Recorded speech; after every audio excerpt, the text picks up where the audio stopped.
धनी बुवा र गरिब बुवा रोबर्ट कियोसाकीद्वारा लिखित एक लोकप्रिय पुस्तक हो जसले मानिसहरूलाई पैसा र लगानीको बारेमा फरक तरिकाले सोच्न प्रेरित गरेको छ। यस पुस्तकबाट सिक्न सकिने 15 मुख्य सिकाइहरू यहाँ प्रस्तुत गरिएका छन्। 1. सम्पत्ति र दायित्व बीचको भिन्नता बुझ्नुहोस्। धनी बुवाले सबै सम्पत्ति जसले तपाईको खल्तीमा पैसा हाल्छ खरिद गर्न जोड दिन्छन् भने गरिब बुवाले दायित्व जसले तपाईको खल्तीबाट पैसा निकाल्छ त्यसलाई सम्पत्ति ठान्छन्। 2. आफ्नो लागि काम गर्न सिक्नुहोस्, पैसाको लागि मात्र होइन। गरिब र मध्यम वर्ग प्राय पैसाको लागि काम गर्छन् तर धनी मानिसहरूले आफ्नो लागि पैसालाई काम गर्न लगाउँछन्। 3. वित्तीय साक्षरता महत्त्वपूर्ण छ। पैसा कसरी काम गर्छ, लगानी कसरी गर्ने र आफ्नो वित्तीय व्यवस्थापन कसरी गर्ने भन्ने ज्ञान हुनु आवश्यक छ। 4. आफ्नो व्यवसाय सुरु गर्नुहोस्।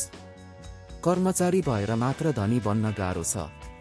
आफ्नो व्यवसाय सुरु गर्नु वा साइड हसल गर्नु वित्तीय स्वतन्त्रताको लागि महत्त्वपूर्ण हुन सक्छ। 5. लगानी गर्न सिक्नुहोस्। रियल इस्टेट, स्टक वा अन्य व्यवसायमा लगानी गरेर निष्क्रिय आम्दानीको स्रोत बनाउन सकिन्छ। 6.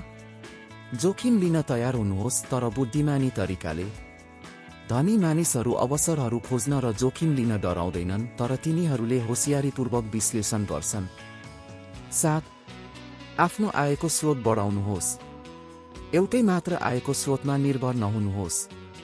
विभिन्न तरिकाबाट पैसा कमाउने प्रयास गर्नुहोस्। 8. करको नियम बुझ्नुहोस् र त्यसको फाइदा लिनुहोस्।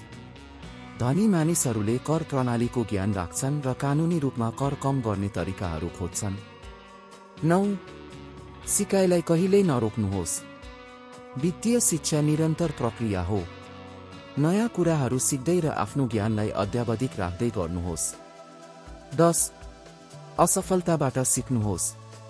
असफलता सफलताको बाटोमा आउने एउटा हिस्सा हो। यसबाट निराश नभई सिक्नुहोस् र अगाडि बढ्नुहोस्।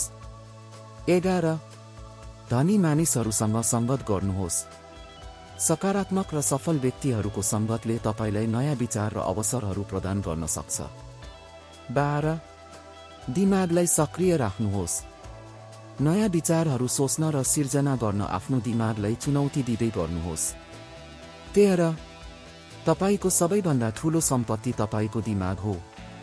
आफ्नो ज्ञान र सिपमा लगानी गर्नुहोस्। 14.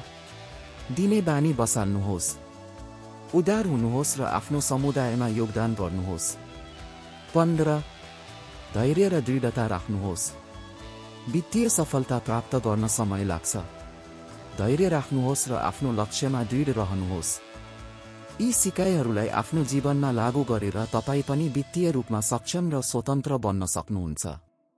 यो पुस्तक केवल वित्तीय ज्ञान मात्र नभई जीवनप्रतिको दृष्टिकोण परिवर्तन गर्ने मार्गनिर्देशन पनि हो।